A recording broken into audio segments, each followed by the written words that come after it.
Dans une économie moderne marquée par la recherche du profit et de la croissance, les activités de production exercent une pression croissante sur l'environnement naturel. En effet, le choix économique du producteur, qui consiste à prendre les décisions permettant de maximiser le profit sous contrainte de coût total, peut entraîner plusieurs effets nuisibles sur la nature, notamment la pollution et l'épuisement des ressources naturelles. Face à l'aggravation des problèmes environnementaux et sous la pression des consommateurs, de l'État et des organisations écologiques, plusieurs entreprises adoptent aujourd'hui un comportement citoyen visant à concilier efficacité économique et responsabilité environnementale. Comment le choix économique du producteur menace-t-il l'environnement naturel et dans quelle mesure le comportement citoyen de l'entreprise permet-il de limiter ces menaces? Pour répondre à cette question, nous montrerons d'abord que le choix économique du producteur constitue une menace pour l'environnement naturel, avant d'expliquer comment le comportement citoyen de l'entreprise contribue à réduire ces dangers écologiques. Dans une économie de marché, l'entreprise cherche principalement à maximiser son profit et sa production. Cependant, cette logique de rentabilité pousse souvent le producteur à négliger les coûts environnementaux de son activité, ce qui entraîne plusieurs conséquences négatives sur la nature. D'abord, l'activité productive de l'entreprise engendre des externalités négatives, c'est-à-dire des coûts supportés par la société sans compensation financière. En cherchant à augmenter sa production et à réduire ses coûts, l'entreprise provoque différentes formes de pollution. Les activités industrielles sont à l'origine d'émissions de gaz à effet de serre responsables du réchauffement climatique, de rejet de déchets chimiques dans les cours d'eau ainsi que de pollution atmosphérique affectant la qualité de l'air. Ainsi, dans sa recherche de profit, l'entreprise utilise intensivement les facteurs de production sans prendre en considération les dommages causés à l'environnement. Ensuite, afin de produire davantage, l'entreprise exploite intensivement les ressources naturelles disponibles telles que le pétrole, le gaz, le charbon, l'eau, les forêts et les ressources minières.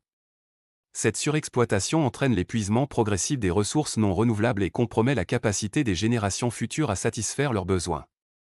Elle menace ainsi le principe du développement durable, qui repose sur la préservation des ressources naturelles pour les générations futures. Dès lors, la protection de l'environnement nécessite une modification des modes de production et l'utilisation de technologies plus respectueuses de la nature. Ainsi, en cherchant à maximiser son profit et sa production, le producteur provoque des externalités négatives sous forme de pollution et de surexploitation des ressources naturelles, ce qui représente une véritable menace pour l'environnement. Face à l'aggravation des problèmes écologiques et sous la pression croissante de la société civile et des consommateurs, plusieurs entreprises adoptent aujourd'hui un comportement citoyen fondé sur le respect de l'environnement et le développement durable. En premier lieu, de nombreuses entreprises cherchent à réduire leur consommation énergétique afin de limiter leur empreinte écologique. Elles investissent dans des technologies propres et utilisent des énergies renouvelables comme l'énergie solaire ou éolienne. Certaines entreprises équipent leurs usines de panneaux solaires et adoptent des procédés de production moins polluants. Grâce à ces pratiques, elles réduisent les émissions de gaz toxiques et contribuent à la protection de l'environnement. Par ailleurs, plusieurs entreprises adoptent les principes de l'économie circulaire en recyclant, réutilisant et valorisant les déchets de production afin de limiter le gaspillage des ressources naturelles. Elles privilégient également les circuits courts, qui consistent à produire et vendre dans une même zone géographique afin de réduire les coûts de transport et les émissions de gaz polluants. Ainsi, le comportement citoyen permet à l'entreprise de diminuer les externalités négatives liées à son activité productive tout en conciliant efficacité économique et responsabilité environnementale. Par conséquent, grâce au recours aux énergies renouvelables, au recyclage et aux circuits courts, le comportement citoyen de l'entreprise contribue efficacement à la réduction des menaces environnementales. En définitive, le choix économique du producteur, guidé par la recherche du profit et de la rentabilité, menace l'environnement naturel à travers la pollution et la surexploitation des ressources naturelles.